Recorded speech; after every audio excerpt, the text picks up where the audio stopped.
যারা পারমিট নিয়ে দেরি করছেন তাদেরকে আমরা বলেছি 3 দিনের টাইম দিয়ে জানাতে যে কেন দেরি করছেন, কি অসুবিধা হচ্ছে, এবং যদি মনে করেন যে কোনো অসুবিধা হচ্ছে পারবেন না সেটা জানান, কিন্তু ইমিডিয়েটলি বাস রাস্তায় নামাতে হবে।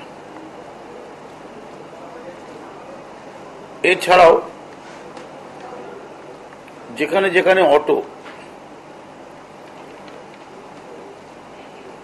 যে অটোগুলো কোনো না কোনো কারণে অনেকদিন ধরে পেন্ডিং হয়ে আছে, আটকে আছে,